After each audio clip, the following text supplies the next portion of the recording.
अस्सलामुअलैकुम नाज़रीन, वॉल्यूम 162 के पार्ट 7 यानी कि लास्ट पार्ट में खुश आमदीद। जब एपिसोड की शुरुआत में हम देखते हैं कि बुरसा में एलेक्सियोस कुस्तांतीन के पास आता है और उससे कहता है वो नजरों से ओझल हो गई, हम उन्हें नहीं ढूंढ पाए ईमानदार। ये सुनकर कुस्तांतीन कहता है देखो उन्हें सोचने दो कि वो बच गए हैं, मैं जानता हूँ कि वो कौन सा रास्ता इख्तियार करेंगे, मैं कशिश वादी में उस्मान को अपने हाथों से मारूंगा। ये सुनकर एलेक्सियोस सिपाहियों से कहता है घोड़े ले आओ। बुरसा में सिपाहियों की दौड़े लगी होती है। ताजिर हरिस्तो एक ढकी हुई घोड़ा गाड़ी लेकर आगे बढ़ता है। सिपाही उसे रोकते हैं तो वो कहता है ताजिर हरिस्तो के रास्ते से हट जाओ, एक तरफ हो जाओ सिपाहियों, मुझे अपना सामान जहाज पर लादने के लिए जाना है। ये कहते साथ ही हरिस्तो आगे बढ़ जाता है। घोड़ा गाड़ी में उस्मान साहब अपने साथियों के साथ मौजूद होते हैं। बुरहान उस्मान साहब से पूछता है जनाब ये हरिस्तो कौन है? तो उस्मान साहब कहते हैं हरिस्तो एक उस्ताद था और मैं इसका गुलाम था और फिर हम दोस्त बन गए। उधर जरकुतै अपने साथियों के साथ उस कमरे से निकलता है और कहता है जब शहर के लोग पुरसकून हो जाएंगे तो हम शुरू करेंगे, सब होशियार रहें। तो गए हंसरियो, तुम दोनों यहीं ठहरो, उस्मान साहब की तरफ से खबर का इंतजार करोगे, मोहतात रहना, कहीं बेनकाब मत हो जाना।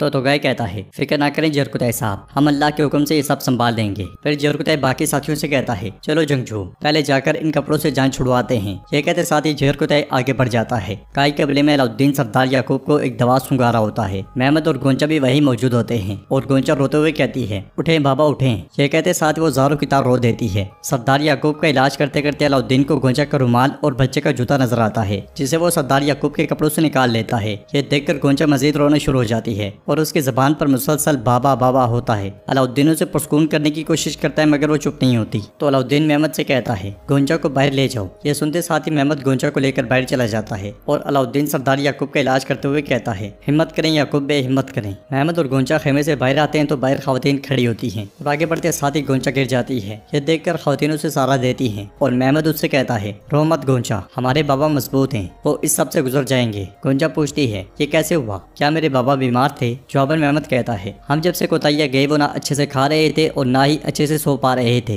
वो अंदर से शदीद तकलीफ में थे लेकिन उन्होंने कभी इसे जाहिर नहीं होने दिया। यह सुनकर गोंचा रोते हुए कहती है ये सब मेरी वजह से हुआ है। बाला हथुन से हौसला देते हुए कहती है नहीं मेरी बेटी, ये बोझ अपने दिल पर मत डालो, सब कुछ अल्लाह की मर्जी से होता है, वो ठीक हो जाएंगे इंशाअल्लाह। मेहमद साहब आपने उन्हें यहाँ लाकर बहुत अच्छा किया। एल्चम उठती है और पानी लाकर गोंचा को देते हुए कहती है गोंचा अल्लाह उन्हें शिफा देगा, खुद को मत थकाओ, मैंने शहद डालकर पानी तैयार किया है, पी लो इसे। पानी लेकर गोंचा उसका शुक्रिया अदा करती है। जंगल में हरिस्तो उस्मान साहब को लेकर उस मुकाम पर पहुंचता है जहाँ पे उनके घोड़े होते हैं। उस्मान साहब और उनके साथी एकदम से घोड़ा गाड़ी से उतर जाते हैं। हरिस्तो उस्मान साहब से कहता है तो अपना नाम आपने निकोला बताया उस्मान साहब, मुझे आपने खूब बेवकूफ बनाया, आपके बारे में जो सुना था आपका दिमाग भेड़िए का दिमाग है और आपका ख्वाब नया वतन है तो ठीक सुना था। जवाबन उस्मान साहब कहते हैं सलामत रहें सलामत रहें, आपने भी हमारी खातिर अपनी जान खतरे में डाल दी। यह सुनकर हरिस्तो कहता है मैंने आपकी खातिर ये खतरा मोल नहीं लिया, मैंने बुरसा की खातिर अपनी जान को खतरे में डाला। मैं आपकी नीयत जानता हूँ उस्मान साहब, बुरसा में अब कोई इंसाफ नहीं रहा, मैंने आपके फतह की जाने वाली सरजमीनों में इंसाफ के बारे में सुना है। बुरसा के सैकड़ों लोग ना इंसाफी के इस घर से निजात के लिए बड़ी शिद्दत से आपके इंतजार में हैं और मैं भी उनमें से एक हूँ। तो उस्मान साहब कहते हैं आपका शुक्रिया। हरिस्तो मजीद कहता है इसके अलावा आपने मेरी जान भी बचाई थी, वो लुटेरे उस खौफ की वजह से दोबारा मेरी दुकान पर आने की हिम्मत नहीं करते और अब मैंने आपकी जान बचाई है। मैं ज्यादा अरसा कर्जदार रहना पसंद नहीं करता, अब हमारा हिसाब बराबर हो गया है उस्मान साहब। यह सुनकर उस्मान साहब कहते हैं मैं जानता हूँ, मैं बिल्कुल जानता हूँ, आप फिक्र ना करें, लेकिन बराए करम अभी वापस जाएं, वो कहीं आपको हमारे साथ ना देख लें, मुझे अब भी आपकी जरूरत पड़ेगी, आपका रास्ता आसान हो। यह सुनते साथ ही हरिस्तो पलट जाता है और सुंगुर आगा उस्मान साहब के पास आकर कहते हैं सब कुछ तैयार है हुजूर, हम आपके हुक्म के मुंतजर हैं। तो उस्मान साहब कहते हैं चलें उस कुस्तांतीन को देखते हैं, हम जो रास्ता इख्तियार करेंगे वो उसका इख्तिताम होगा,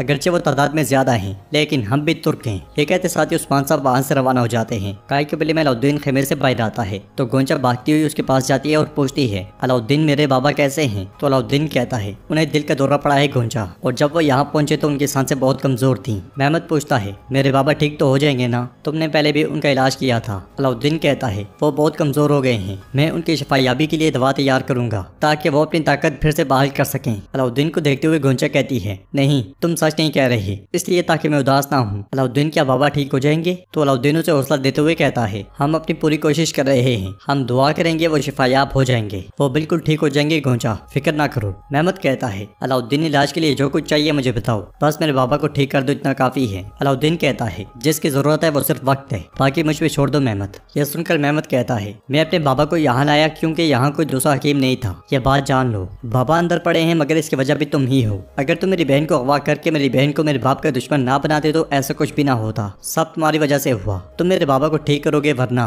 गोंचा मेहमद को पीछे धकेलते हुए कहती है, बहुत हो गया भाई, बहुत हो गया, अल्लाह के नाम पे बस कर दें। मगर मेहमद कहता है, ये काफी नहीं है, तुम दोनों ने शादी करके मेरे वालिद के दिल को छलनी छलनी किया। अलाउद्दीन उसे कहता है, तुम अपने हद से आगे बढ़ रहे हो मेहमद। इसलिए में गोंचा पेट पे तकलीफ की वजह से गिर जाती है। ये देखकर सब तेजी से उसे सहारा देते हैं और अलाउद्दीन उसे लेकर आगे बढ़ जाता है। उधर कैशिश वादी के पास कुस्तांतीन सिपाहियों के साथ तैयार खड़ा होता है। लेक्सियोस उससे कहता है, सब कुछ तैयार है कमांडर, जो रास्ता मैंने होलोफेरा को बताया था ये वही है। तो कुस्तांतीन कहता है, उस्मान यहाँ से नहीं निकल सकेगा, ये रास्ता उसका अंजाम बनेगा लेक्सियोस। दूसरी तरफ आगे बढ़ते हुए उस्मान साहब एक मुकाम पर रुकते हैं और दाएं जानिब इशारा करते हुए कहते हैं, हम इस रास्ते से जाएंगे जो होलोफेरा ने कुस्तांतीन को बताया था। सुंगुर आगा पूछते हैं, हम जानते बूझते हुए गाद की तरफ क्यों जा रहे हैं? जवाबन उस्मान साहब कहते हैं, कुस्तांतीन का वालिद और होलोफेरा का वालिद भाई हैं, लेकिन कुस्तांतीन होलोफेरा पर रहम नहीं करेगा। लिहाजा अगर हम उस रास्ते से नहीं जाते जो होलोफेरा ने उसे बताया था तो ये होलोफेरा के लिए अच्छा नहीं होगा। आज हमारी पहली मुहिम इन सरजमीनों से जिंदा वापस निकलना है। हम इस तरह होलोफेरा की जिंदगी भी बचा लेंगे। बुरहान पूछता है, हुजूर आपके ज़हन में कौन सा हमला है? उधर कमांडर कुस्तांतीन के पास जाता है और उससे कहता है, उस्मान अकेला आ रहा है। यह सुनकर कुस्तांतीन सिपाहियों से कहता है, तैयार हो जाओ, उससे लेने के लिए एक जान है।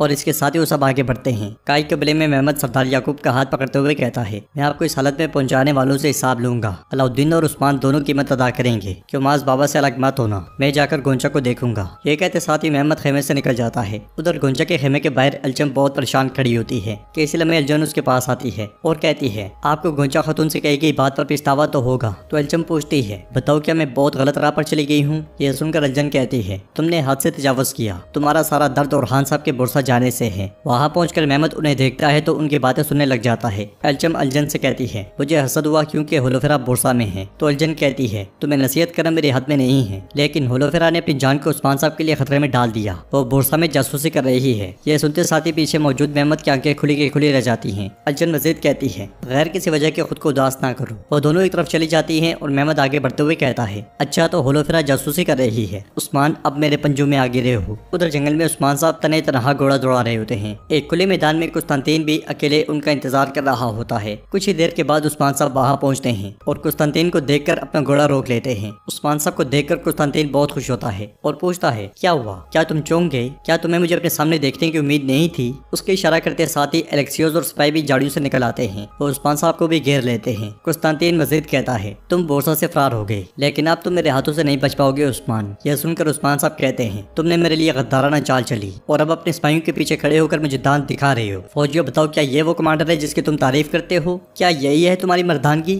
यह सुनकर कुस्तांतीनोस सिपाही से नेजा ले लेता है और कहता है, देखो उस्मान मैं यहाँ हूँ, आओ मुकाबला करो। कुस्तांतीन के हुक्म पर एक बाज़ंतीनी सिपाही उस्मान साहब को भी नेजा दे देता है और उस्मान साहब कहते हैं, फिर देखते हैं कि कौन मरेगा और कौन जिंदा बचेगा। ये कहते साथ ही उस्मान साहब और कुस्तांतीन नेजा सीधा कर लेते हैं। एलेक्सियोस के इशारे पर तीरंदाज भी तीर खींच लेते हैं और अगले लम्हे उस्मान साहब और कुस्तांतीन एक दूसरे की जानिब घोड़े दौड़ा देते हैं। नेज़ुम का रुख एक दूसरे की जानिब होता है, वो करीब पहुंचते हैं और एपिसोड इख्तिताम पजीर हो जाती है। इस लड़ाई में क्या होने वाला है ये हम जान पाएंगे नेक्स्ट एपिसोड।